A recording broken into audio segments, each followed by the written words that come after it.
السلام عليكم يا حبايبي، عاملين ايه؟ يا رب تكونوا بخير ان شاء الله. النهارده هنقفل الطقم الاطفال اللي احنا قصيناه مع بعضينا قبل كده في الحلقه اللي عدت.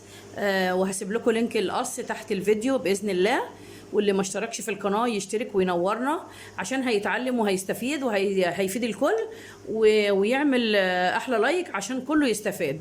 تعالوا بقى يا حبايبي نتعلم مع بعضينا. دلوقتي انا عندي فكيت الدواسه العاديه اهي. الدواسه العاديه اهي فكيتها عشان احنا هنعمل الكشكشه. احنا قصينا النص متر، اللي يعني المتر قصيناه على 2، فصلناهم عن بعض وشبكناهم دلوقتي مع بعضيهم.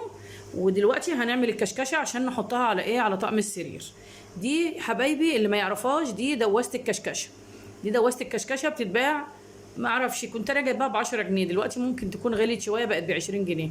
حلوه قوي، بتنجز معاكي لما بيكون كشكشه صغيره بعمل بايديا. لما يكون كشكشه كتيره وكده وانا عايزه انجز الوقت بركب الكشكشه دي، بركب دواسه الكشكشه دي. دلوقتي في مسمار اهو هنركبها اهي، شايفينها اهي. نفتح شويه المسمار اهو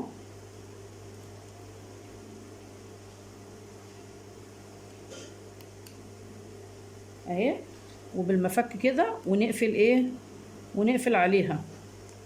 تتاكدي ان انت قفلتي عليها عشان خاطر ايه؟ الابره تبقى مظبوطه وما تتكسرش اهو. احنا دلوقتي احنا مش عايزين يعني ولا نطول الفيديو ولا نقصره، بس في نفس الوقت احنا عايزين نتعلم ونعلم الناس اللي هي ايه، اول مره تخش قناتنا.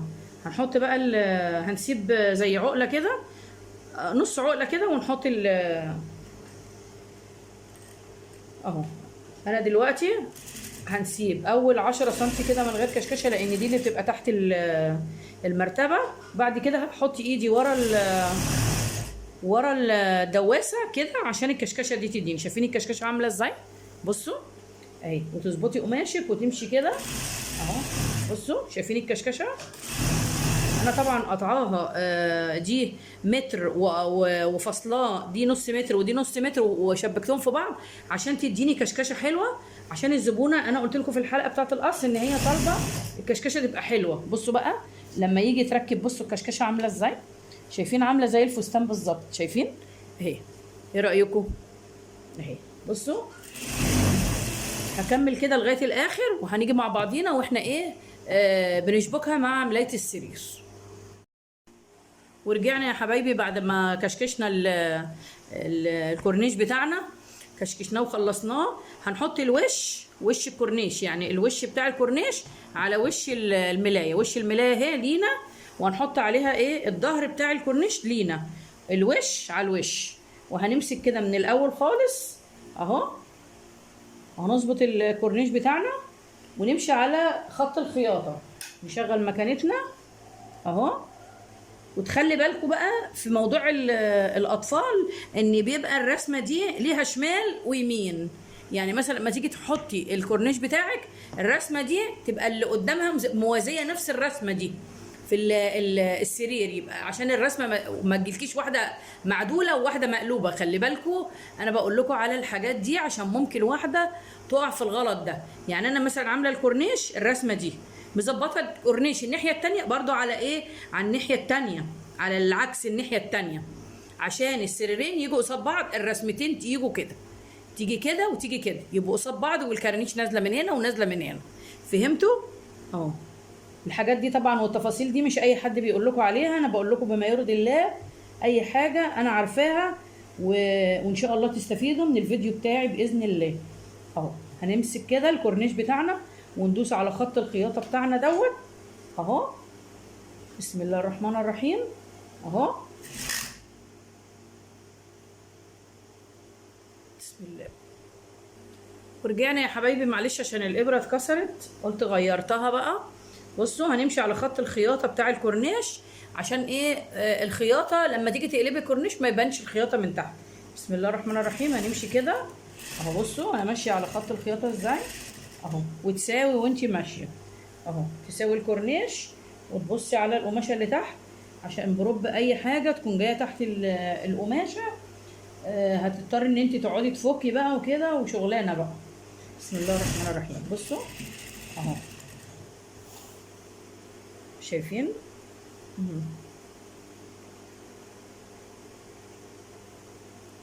تقعدي بقى تظبطي كده اهي.